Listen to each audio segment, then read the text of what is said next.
So I'm checking into the hotel at the moment, and there's a airline cabin crew or flight crew that have just checked in, cabin crew, and they're checking in. And there's only two people behind the counter at the moment. So this is going to take a long time to check in. It's my first time in this hotel, so we'll see where it is. The Millennium Airport Hotel in Dubai. Let's see if the service improves upon check-in.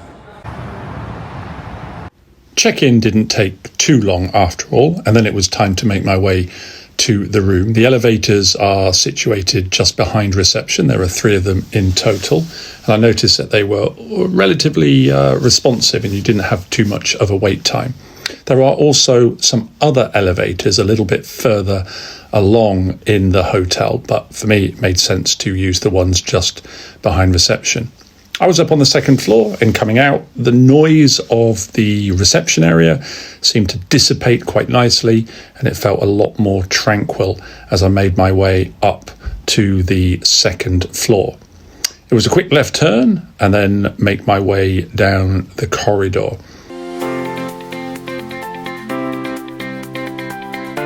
The Grand Millennium Hotel. I'm in room 239. I slept here last night. Let's do a quick room check. So it's got a bath in this hotel. I've never had a bath in a hotel, but it's got a bath with a shower attachment. It's got a good sink. Hello. Amenities relatively light, so no toothpaste or toothbrush or anything like that. There's no bars of soap, but there is the liquid soaps and the liquid body lotions, etc. It's got a good toilet and a shower.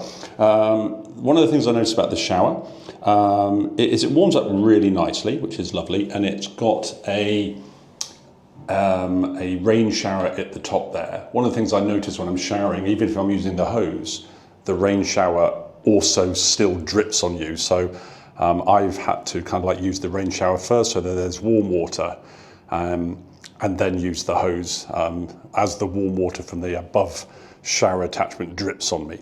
Came with 2 bottles of water, some tea and coffee. There were 3 coffees, no decaf, but that's okay. I can't see the point of having decaf coffee myself. A kettle and some tea.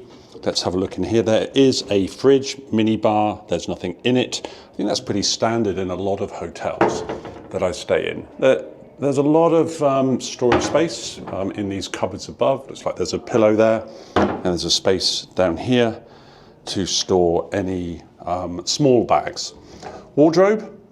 So it does come with an iron and an ironing board. I'm not actually working in this hotel, but it's always good to have an iron. Let's see, and the iron is a steam iron, which is important. Has a safe.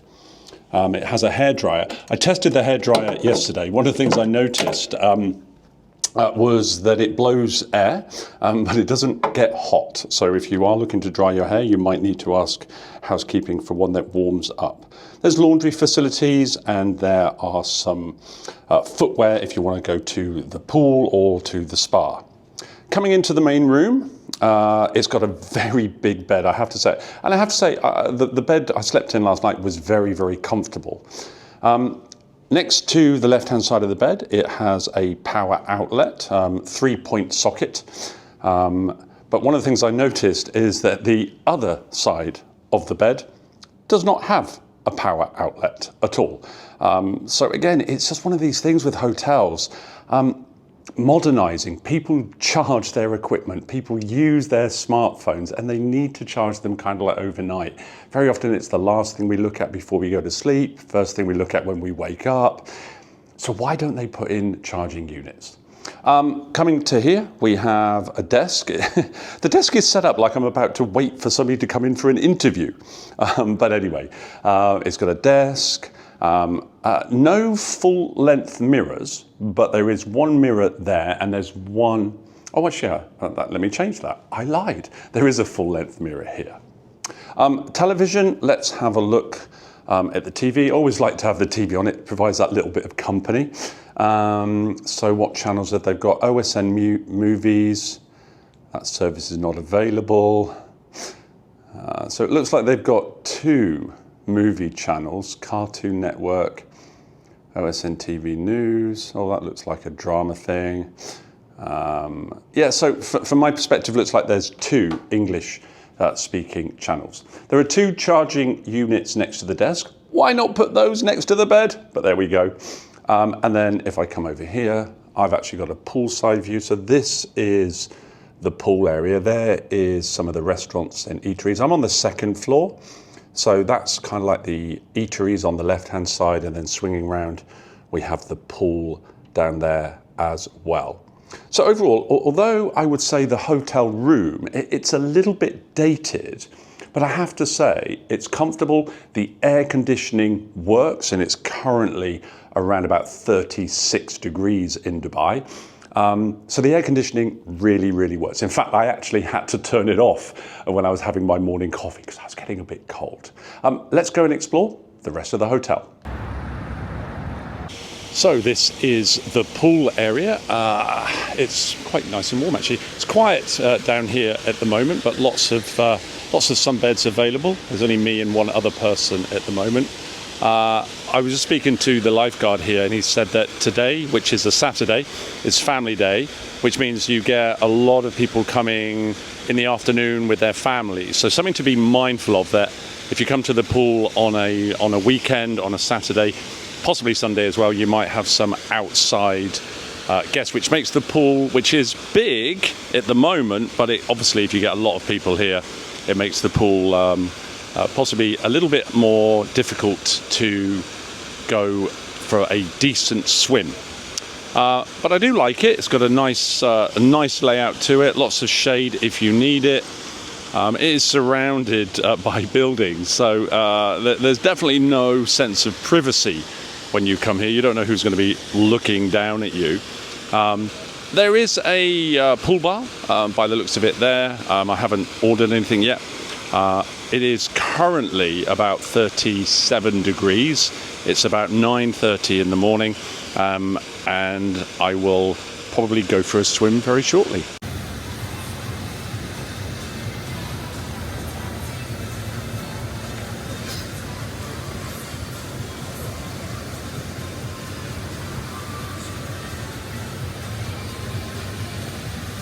Time for a spot of lunch. I went for a ham and cheese toastie with some chips and some ketchup, and the menu was really extensive. The food was really tasty.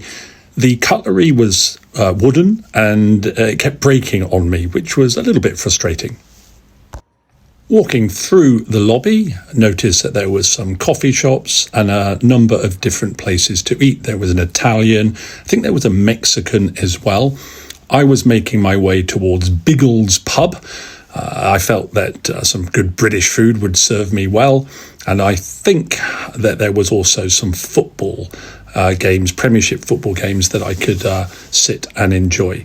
So as you walk along here, lots of spaces to eat, lots of spaces to sit down, and lots of different places to grab some food. So this is the entrance to the Biggles pub. I'd read some online reviews saying that the pub was quite smoky inside, but at the time that I went there, it wasn't busy at all, and there was no overbearing sense of cigarette or cigar smoke or smells. The menu was typically pub-like, but they had a lot of different options. And I ended up choosing the shepherd's pie, mainly because it came with lots of good vegetables. And I have to say, for pub food, it was okay. It was tasty, and it served an absolute need. Once I'd finished eating, of course, it's time to work off some of those calories. They have a fantastic gym in this hotel. There's a lot of space, a lot of machines, a lot of cardio machines, lots of weight machines, lots of free weights. And of course, as you make your way towards this side, if you're on the cardio machines, you had a fantastic view of the pool. One thing to note, if you are in the pool looking up at the gym, you can't see inside. So overall, it was a really good experience of staying in the Millennium Hotel. It's a little bit dated, but it was really good value, great proximity, of course, to the airport, just a very quick trip. But as all good things must come to an end, at some point it is time for me to check out and make my way back to the airport for my next flight.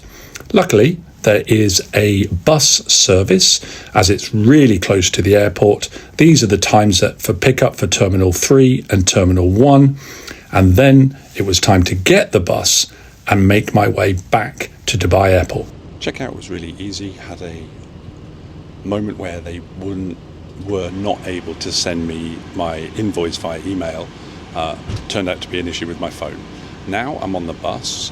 We're just at the hotel lobby at the moment, and if you look at the bus, you see there's a few people on there, and the luggage is behind me here, so I can see that my bag is on board. Should be about a 10-minute ride. Thank you. Should be about a 10-minute ride to the airport. And it's free. So if you are at the Millennium Airport Hotel, do check the bus timetables. I'm back here again in 2 weeks, and I asked them, can I get the bus back to the hotel rather than getting a taxi? And what they said was, yeah, and you can see the timetable. It leaves from the airport back to the hotel every 40 minutes.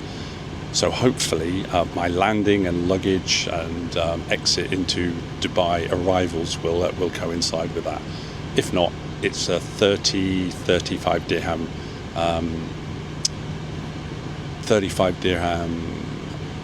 taxi ride. I don't like getting a taxi when the airport hotel is so close, mainly because the taxi drivers wait so long to pick up a fare, and then they only get 35 dirhams. If I'm staying down at the Marina or Al Barsha, where the taxi ride is about maybe 60 to 100 dirhams, then that's a little bit different. So we'll see what that's like, but let's see what the journey is like. It is currently 7:01. We're due to leave at 7. My flight doesn't leave till 9:15, I think, today, and we'll just see what the bus ride is like.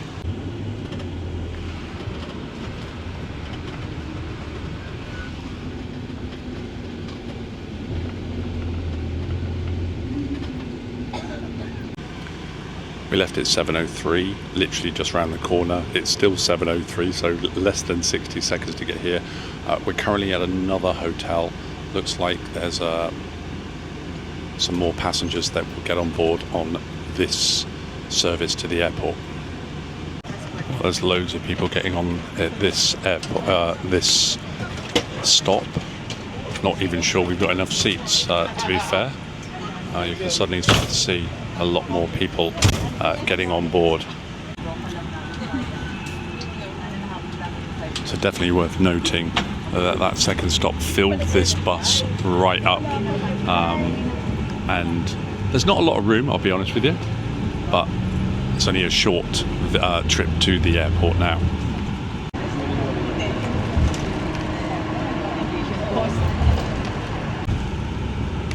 So one thing I've noticed as we're driving to the airport, all of the luggage is behind me in this little cage, but it's not strapped down, and as we go around corners, the luggage is just flying around everywhere. So if I have anything valuable or breakable in the bag, this might not be the right option to take.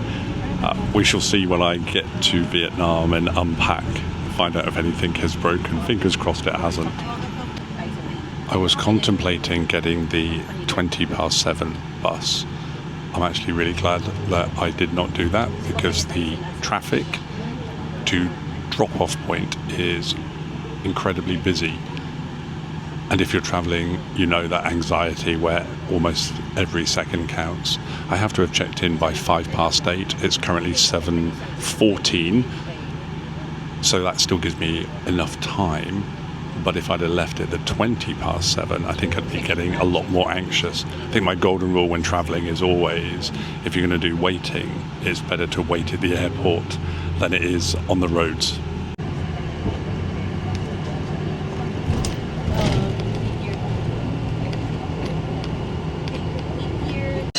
So the bus dropped us off at bus stop 13. It's currently 19 minutes past 7, so total journey time was around about, very quick maths, about 17 minutes. And it's a short walk now to the terminal and for check-in. So that was my review of the Millennium Airport Hotel in Dubai. I hope you enjoyed watching, and if you do get to stay, I'm sure you'll have a really good time.